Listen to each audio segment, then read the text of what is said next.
I wanted to do this project to really launch myself into some kind of creative work after I leave university.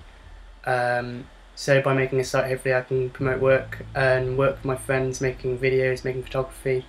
That's what I want to do when I'm older, so that's what I'm doing. I also want to get better at my web development skills and web design skills, and that's why I chose the project to make my own website. Photography is really a new passion of mine. It's not something I knew when I got into university I'd be getting into, but now that I found something that I love, like photography, I really want to make sure that I can get my work seen by everyone, and that's another reason why I want to get this site. I've got my own website with my work on it, but by having it as part of a creative collective, I can promote it to bigger people and hopefully get more work and get opportunities to work more. It was quite a difficult task.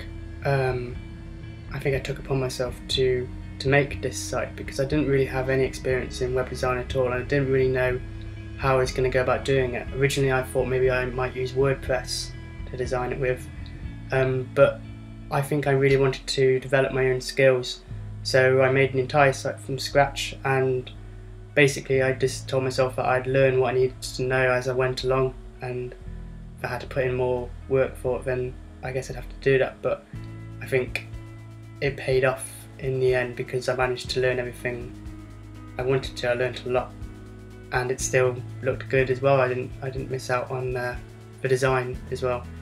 It was close. It did look a bit rubbish at points, but it was okay in the end. Organisation is not really one of my strong suits, so I really wanted to make sure that I developed in terms of organising and planning when I was doing this project. So you can see in the blog I've done quite a lot of planning in terms of doing things like SWOT analyses and doing things like to-do lists and stuff like that. What I had to make sure I was doing was that I was learning and doing the project at the same time. So I had to juggle those two things, because if I took too long just learning how to design and develop websites, I wouldn't have any time to actually make it. So I had to make sure that I balanced the two things together. So I found a lot when I was actually making the project, there'd be something I wouldn't know how to do and I'd hit a block, and that's when I'd go and learn something. So I'd go as far as I could until I hit the block, and then I'd go off and try and figure out how to do it. And I think that worked quite well for me in the end, because it meant no time was wasted. It meant I learned exactly what I needed to do to get the job done. I think in the web development, the stage I feared I was going to be the weakest at was definitely going to be the design. I'm not a designer, but I wanted to get better at it. It was one of the things at university I never really got too involved in design. I was much more of a technical person, but I'm glad I did it. When I was going through all my different designs, you can see they start getting more and more complicated, a lot more colourful, and things got lost in that. The content stopped selling itself. I think when I scaled it down to a more minimal design and let the content be the main part of the page, and make it so that the people going on the site didn't really have to think so much and weren't confused by anything like text or layout and things like that. It just made it a lot simpler. It paid off a lot. I can see why that's the trend of modern web designers, to keep it as simple as possible, especially with like art websites and design websites and things like that. They do keep it as simple as possible, but they still manage to make it look nice and neat and everything, and that was really the aim I was going for my designs. I think definitely going back to the drawing board halfway through after getting my site feedback was definitely a wake-up call for me, that people did like it, but yeah, they found a lot of things difficult about it, and I wasn't getting the reaction I wanted. I wanted people to be like, oh yeah, it looks really good. Things like the logo, definitely bringing in outside help.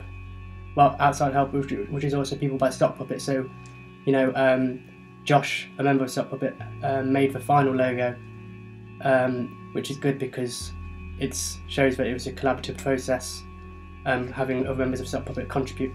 Stock Puppet actually, all the members had quite a lot of good feedback to offer, and I think they all helped out a lot, which was great.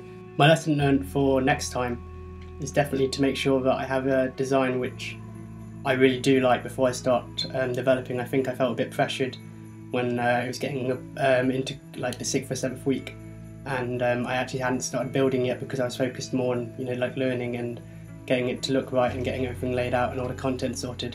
So I think maybe I rushed a bit too much into developing a bit ahead of schedule.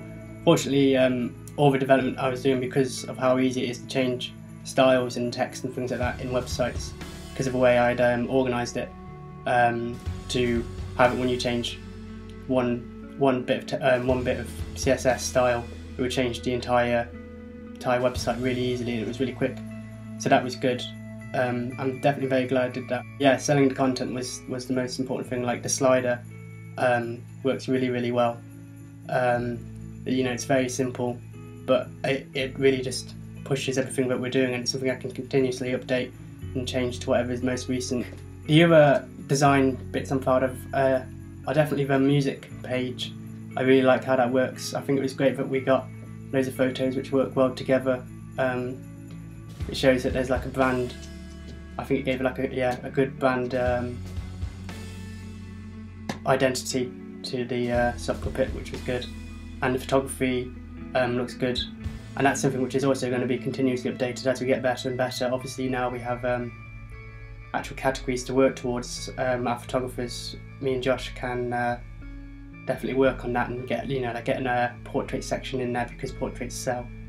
The art section, maybe not so much. Art photography is nice, but maybe it's not ideal for sock puppet. But I wanted to keep it on because that's what we love, and it's not just a business, it's creative expression as well, and I think that's important, not to lose that that love for the creative as well as just a service. I didn't want it to just be a service website, so having that kind of stuff in the design was good, and I think it shows through that we do have a passion for what we're doing, as well as trying to make a business out of it and trying to make a success out of it and get work.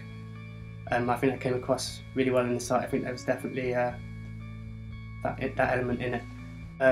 I took a few like sort of staff style photos to make it look quite professional. Each person's got their own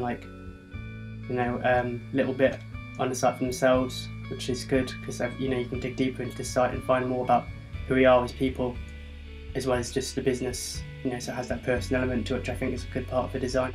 Now when I look at sites, I actually see them more in the matrix style of coding. I think that's the best way to learn actually how to make sites. It's just you can go on websites, you can right click it and view the page source and just see exactly how they did it, and it's a really good way to learn the exact way of styling it.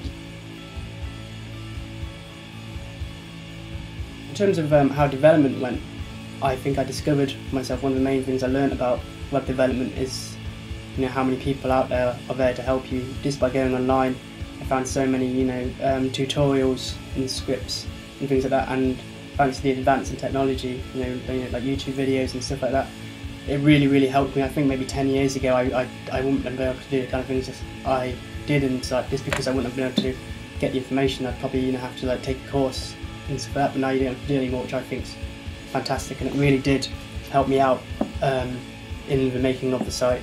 Really proud of definitely the image gallery, how that works. That you can go back into all my YouTube videos which I posted, showing the process for that, as well as the image slider for the homepage and the video gallery. But yeah, those three elements I'm very proud of, because they have a professional look about them, but they're completely achievable. If I could do it, anyone else can do it. Just have to put the time in. I think another thing I learned about web development is the majority of the time I spent wasn't so much just typing things in, it was just making things work. I'd have things in and I think it would work, and then I'd test it on one of the sites like Chrome or Safari or something, and it didn't look right and it didn't work, so I had to keep going back and adjusting things like that. Maybe the coding I did was a bit sloppy. It was my first site, so maybe I wasn't as efficient, and probably took a lot longer because of like file organisation and naming and things like that. That's definitely something when I hopefully make my next site I will improve upon. So that's my target for next time, is just make it a lot more efficient, waste a lot less time instead of just frantically, you know, typing things in and changing things around and stuff like that. When I was honestly starting the website, I was quite worried that it was going to end up being a bit naff. I think maybe I set myself too difficult of a task, but turns out I didn't. And yeah, everything, I wouldn't change it actually. You know, as my design skills get better, maybe there'll be things I'm looking at where it's like, oh, why did I do it like that? You know, I could definitely improve it in some areas, but yeah, I'm very proud of the finished site. I can't wait to, you know, send it to people, and I really think that it's a great platform for getting work out there and stuff like that. And it's, you know, it's improved my own CV as well as just being a place for me to portfolio my work. I really think that by looking at the site, it actually acts as a CV for myself as well. People can look at it and be like, oh, you know, like if they know that I built it, they'll be interested in hopefully getting my skills and stuff. If I decide to go down the route of web design over photography and film, I guess this shows that I'm able to do that, which is fantastic. Yeah, I definitely got what I wanted out of the project. I think I managed to do stick with the brief I set myself, stick to the proposal at the start, and fulfil all my aims and get everything I wanted done. I'm looking forward to what the site will lead to in the future. It's something I'm definitely going to carry on, and I think it was a very appropriate project for my third year, because I've now got something quite good out of it, and it's going to be very beneficial for me in the future. The three things I'm most proud of the three things I think went best for the site, definitely the development style in terms of the jQuery I used, like the image sliders, and said before, you know, like the image galleries and stuff like that. That's one of the things I'm most proud about. The other thing I found was a success was just my own learning of dealing with the difficulties I didn't know about in development, the problems people had to overcome. Another thing, and the third thing, I guess getting faster with all of it, and learning that, you know, it's I guess web design is an artistic thing, but, you know, it's also an industry. You need to get things done as fast as possible. You know, you're working in a very fast-moving industry. The three things I'm not so proud of, the fact that I couldn't get it to work with Firefox and phones and things like that is disappointing. I guess that's something which is left for the actual professional web developers and ones who've been doing it for a while. I can't forget that this is my first time making a website, and there's bound to be something I couldn't do, and I guess that was the brick wall I hit. It's something obviously I can change in time, so I'm definitely going to improve that in the future.